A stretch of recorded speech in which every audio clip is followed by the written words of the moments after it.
If you are someone that's really sensitive, click off this video. This video is not meant for you because I'm going to cash you a reality check. No one cares about how your life is going to turn out but you. No one's going to feel sorry for you if you're lazy and you procrastinate now when you whine 10 years down the line because you didn't create the life that you wanted to create. You're not the person you want to be, and you just avoided everything in your life. No one's going to care. Why? It's not meant to hurt you, by the way. It's not meant to hurt you. It's because everyone is so fucking worried about their own life, about what they want to do, their goals. Your family, your partner, your friends, like, they love you, they care, but they're not going to give a shit or care enough for you in the long term about how your life feels like. You have to care about how your life feels like, because I thought for so long, oh my god, like, people are gonna care that I'm not where I want to be, and then I'm gonna get sympathy and I'm gonna get pity, and that's gonna feel good, and that might motivate me to actually try and achieve the things that I want in life. Bullshit.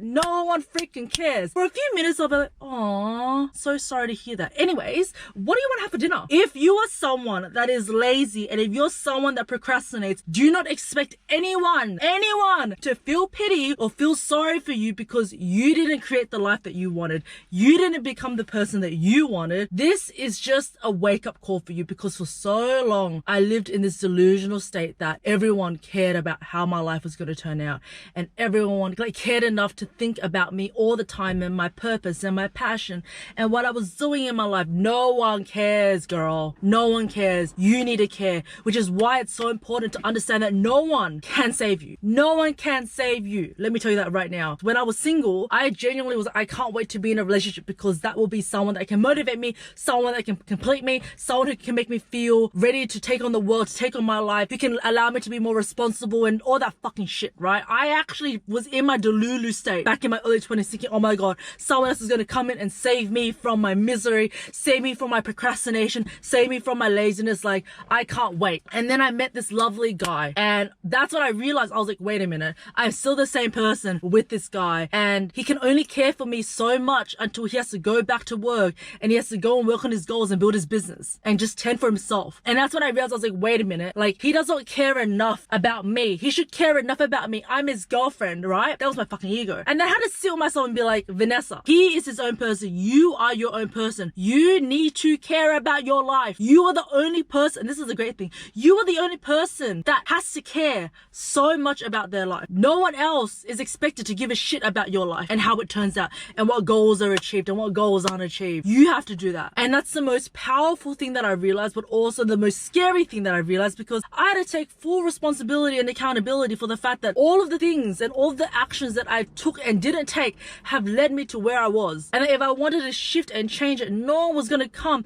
and hold my hand and take me there and save me, because I'm just a small little girl who's helpless and because of my part. No, you need to do that for yourself. In this video, what I'm going to do is basically give you the action steps on how to become your own parent, how to become your own best friend, how to become the person that cares so much about yourself, right? You need to give a shit about yourself. You need to love yourself. It's compulsory. It is compulsory for you to love yourself enough to want the best for yourself, for you not to seek validation and acceptance from other people and making sure that, oh my god, like, do you care about me because I don't care about me? Do you look out for me because I don't look out for me? Can you take on the responsibilities of my life and my desires and my goals for me, whilst I just sit lazy, idle and procrastinating because I'm too scared and I'm too avoided to even look at the reality of my situation and the reality of my life? Girl, be fucking for real. Okay, be fucking for real. I'm gonna talk about what steps I took to help me go from self-victimizing into someone that literally is, I am my own best friend, I am my own parent, I am my own fucking protector. I will look after me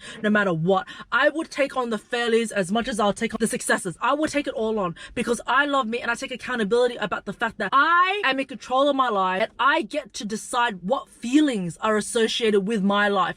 I don't have to give a shit about how other people feel about my life. I have to give a shit about how I feel about my life, okay? And to get to this state takes a lot of detaching your self-worth and need for validation and approval from other people. And it's also understanding that you need to shift from being a victim into being someone that has control, that has autonomy, that has power. You are someone that has power. You have autonomy. You can change your life. You can change at any moment. You are only one thought away from a completely different reality and a completely different self. Okay, you are one fucking thought, one fucking moment away. If you decide to stop playing the victim and to take control and to not wait for other people to come and save you, not wait for other people to worry and care enough about where you are and how, no.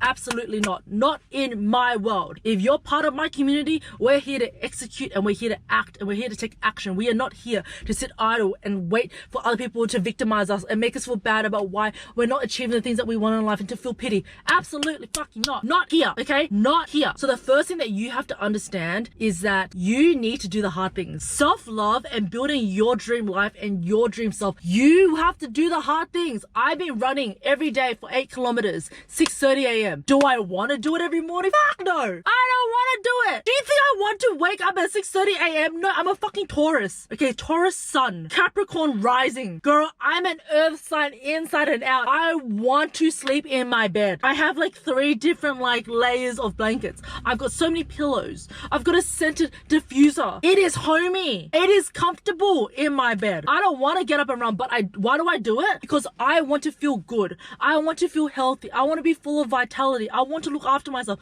I want a sexy body. I want to be fit. I want abs. How do I do it? I need to do the hard thing of getting up in the fucking morning and running and doing that. It's what you have to do. I used to be someone where I would let myself go, and I remember feeling so shit and so moody and so low energy and fatigued, and like my clothes wouldn't fit right and I would feel so frumpy, and I would always ask my best friends, oh guys, like, no, do I still look okay? Do I still look okay? Like, yeah, you know, I've just been so stressed lately. I have no time to go for a run. I have no time to eat a good diet. Bullshit. All I wanted was pity and sympathy, that everything that I'm doing right now is okay, because if everyone else is giving me sympathy, then it's not that bad. If other people are lying to me and telling me that, you know, yeah, it's fine, like, why would I have any reason to change? You have to be very real with yourself. Self-love is being fucking real with yourself. It's cashing in that reality check and being like, girl, you look like shit. You feel like shit. You look like shit. You're fucking fatigued. You're moody. You wake up late. You eat shit. Get up and fix it. Get up and fix it, okay? If you want to shift to be a healthy ass person with abs and a juicy ass butt and great energy and good vibes, you have to change. You gotta shift it. So number 1 is taking full radical responsibility and being absolutely real with yourself. Absolutely real. Number 2 is that no one cares about you, okay? And that's a great thing. You might think, oh my God, no one really cares. It's so scary. It's such a lonely feeling. No, it's a great feeling, because that means that the only person that truly has all the attention and all the focus is you. You give yourself full attention and full focus. You don't actually need it from other people. The more that you focus on yourself and what feels good, and you take aligned actions to build your dream life and to build your dream self, the less that you rely on other people, and the less that you feel pity and need pity and sympathy, or you need that validation and approval from other people, because you can give it to yourself. You can prove to yourself, hey, I said I wanted to lose weight and I wanted to be fit. What did I do? I started going for runs. I started feeling better, and I'm not seeking it anymore. I'm not seeking for pity and sympathy anymore. I'm going and I'm creating the changes where I can give myself that self-satisfaction and self-validation. I can give it to myself. And number 3, the last thing I want to say is that when you suffer, when you suffer the consequences of your actions. So for me, I remember I was super lazy and would always procrastinate back in my early 20s. It left me in a really unfulfilling space where I was depressed. Nothing excited me anymore. I didn't want to go hang out with my friends. I felt so fucking fat and bloated.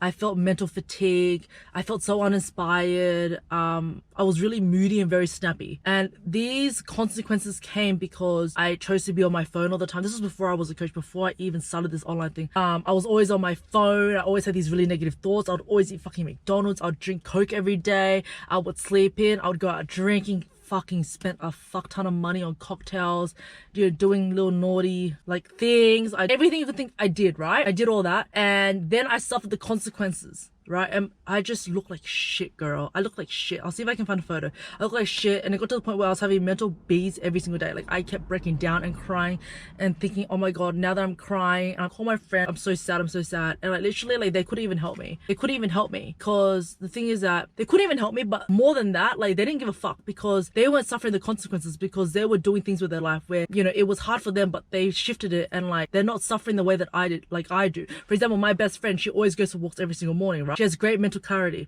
Before I was really unfit and I didn't like exercise, I didn't like running and all that stuff, I would complain to her all the time, but she didn't give a shit. Why did she not give a shit? Because that didn't relate to her. All she said was, well, you have to suffer the consequences. Like, if you choose not to exercise, if you choose not to run, if you choose to be on your phone doom scrolling, if you choose to not go towards your goals, if you choose not to act and stay in the same place, well, you can't complain. I can't save you and I can't feel sorry for you because you chose these things.